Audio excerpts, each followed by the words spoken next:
Boo. Well, with me here is Marco Vicenzino, Director of the Global Strategy Project. He's a global affairs analyst. Good afternoon.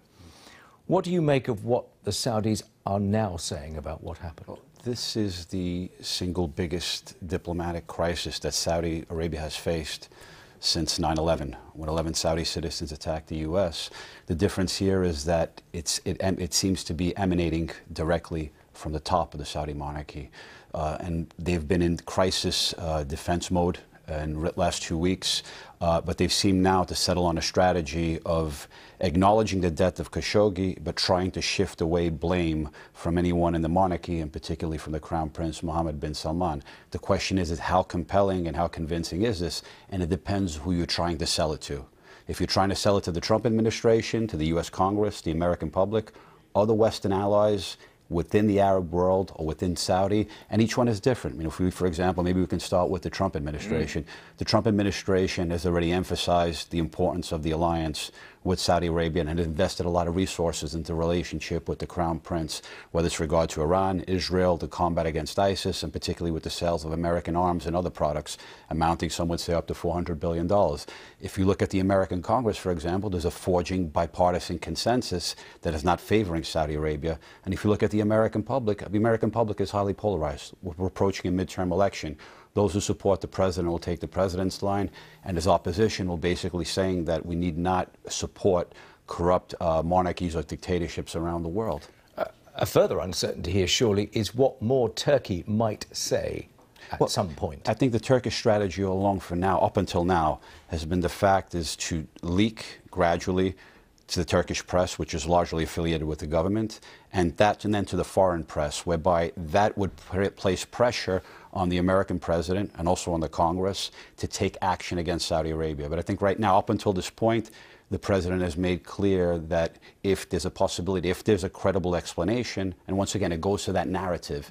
Who is that narrative? Is it compelling or is it not? But from the Turkish point of view, I mean, there is still talk, isn't there, of this audio or video evidence, which people are yet to see, but they insist Well, exists. it depends. Well, it depends if it exists or not. We need to see that. That'll make a major difference, and that's part of that slow, gradual leaking process. I think they're waiting for the coming days, and when they deem to be at the appropriate time, they may leak that audio, which will further mount pressure on the Trump administration and push the pressure from Congress. Remember, Congress right now has already activated the Magnitsky Act, which is the president has 120 days to provide appropriate answers to the Congress, and that could trigger sanctions against Saudi Arabia or individuals in the Saudi regime. In Saudi Arabia, we're told there have been arrests, and we're told there have been 2 quite senior sackings. Now, what does that say to you? Well, that's part of the strategy, is that once again, it's a part of the strategy if you're trying to shift away blame directly, once again, acknowledging, and in that they've won plaudits from their constituents, from allies like Egypt and the UAE. But the idea is if the strategy is to shift blame away, obviously you're going to need individuals who are either directly responsible or liable, or those who are skeptics would call them scapegoats. Now, it depends what perspective you're approaching it from. What of the wider international reaction? What would we expect to hear from other Western allies, in quotes, of Saudi Arabia, do you think? I think you have to break this down into the Western public opinion. You have to break it down into the region, and you have to look also at other parts of the world. For example, great powers like China and India, for them, it's no real major concern. What they would say is, if anything, they're probably supportive of Saudi Arabia and saying external powers, external Western powers, not need to interfere with our domestic affairs.